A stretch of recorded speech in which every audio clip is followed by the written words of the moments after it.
Ethan Marshall stood in the doorway of the busy Christmas cafe, scanning for an empty table. Every seat was taken. Families, couples, groups of friends all gathered for the holiday season. His daughter Lily, age 4, tugged on his hand.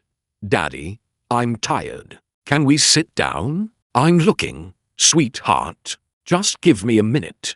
"Excuse me," a voice called out. "I saved this seat for you." Ethan turned to see a young woman in a wheelchair sitting at a table for two. She had blonde hair and wore a cream-colored dress. The chair across from her was empty, with a reserved sign on it.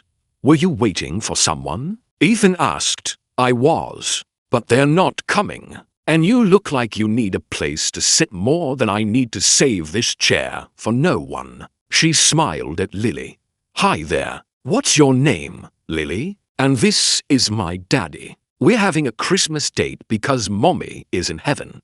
The woman's expression softened. "I'm sorry to hear that. I'm Claire. Would you like to join me?" Ethan hesitated. "We don't want to intrude. You're not intruding. I'm inviting. Please, sit." As they sat down, Lily chattering excitedly about Christmas and her teddy bear, Ethan found himself studying Claire. She was beautiful, but more than that, she had a warmth about her that felt genuine. "Thank you for this," Ethan said. "I've been to 5 cafes, all full. I was about to give up and take Lily home.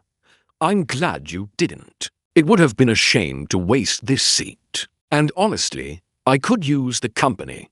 Claire's smile dimmed slightly. "I was supposed to meet someone, a blind date set up by a friend. But he texted 30 minutes ago saying he couldn't make it. Something about unexpected circumstances. I'm guessing he saw me arrive and decided a woman in a wheelchair wasn't what he signed up for." Ethan felt anger on her behalf. "Then he's an idiot. That's what I told myself. But it still hurts." Claire looked at Lily, who was showing her the teddy bear. "But meeting you two makes it hurt less. What's your bear's name?" "Mr. Snuggles. He likes cookies and hugs.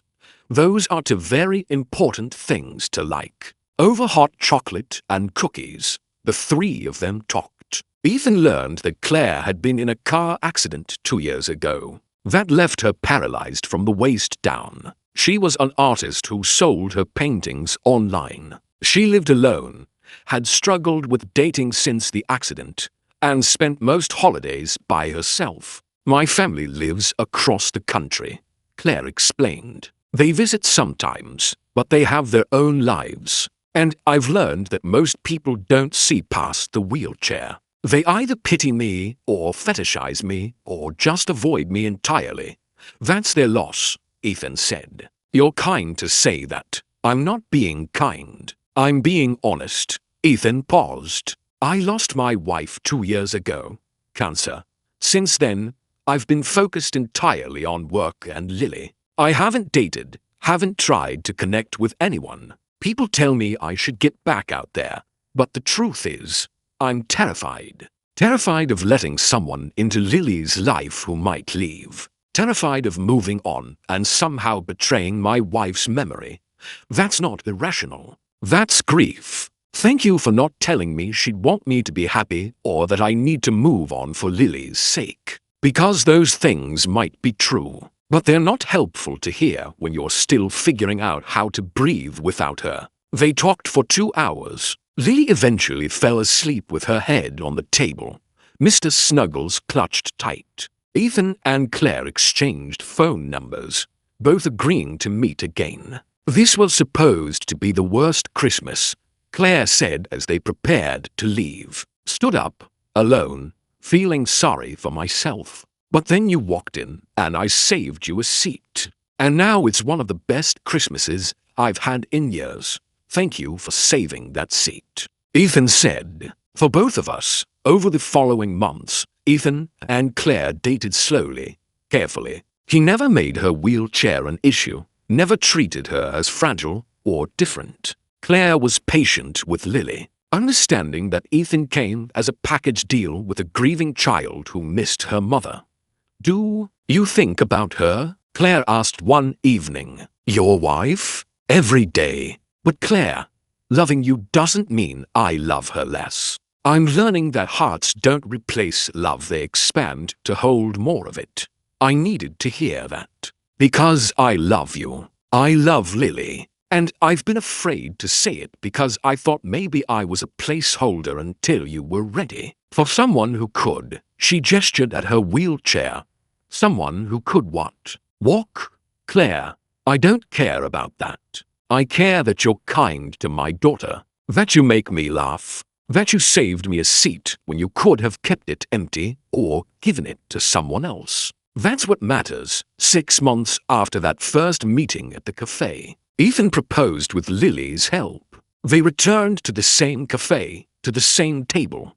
Claire, you saved this seat for me 6 months ago. You were alone. I was lost. And you chose kindness over self-pity. You invited strangers to sit with you. That invitation changed my life. You gave Lily a role model who shows her that strength comes in many forms. You gave me permission to love again without guilt. Will you marry me? Let me save you a permanent seat in my life and Lily's. At their wedding, Lee served as flower girl and gave a toast. Miss Claire saved us a seat at the cafe when nobody else had room for us. She was nice even though someone was mean to her. She shared her table and her cookies, and Mr. Snuggles really liked her. Now she's my mommy, and we don't need to find seats anymore because we all have a home together. Years later, Claire painted a series called The Saved Seat, images of that cafe, that table, the moment of connection. The centerpiece showed a woman in a wheelchair at a table with an empty chair, a man and little girl approaching, and light streaming through the window illuminating the reserved sign. That painting represents the moment my life changed, Claire told people at her gallery showing. I could have kept that seat empty out of sadness or given it to anyone, but I chose to offer it to someone who needed it. Sometimes the smallest acts of kindness, saving a seat,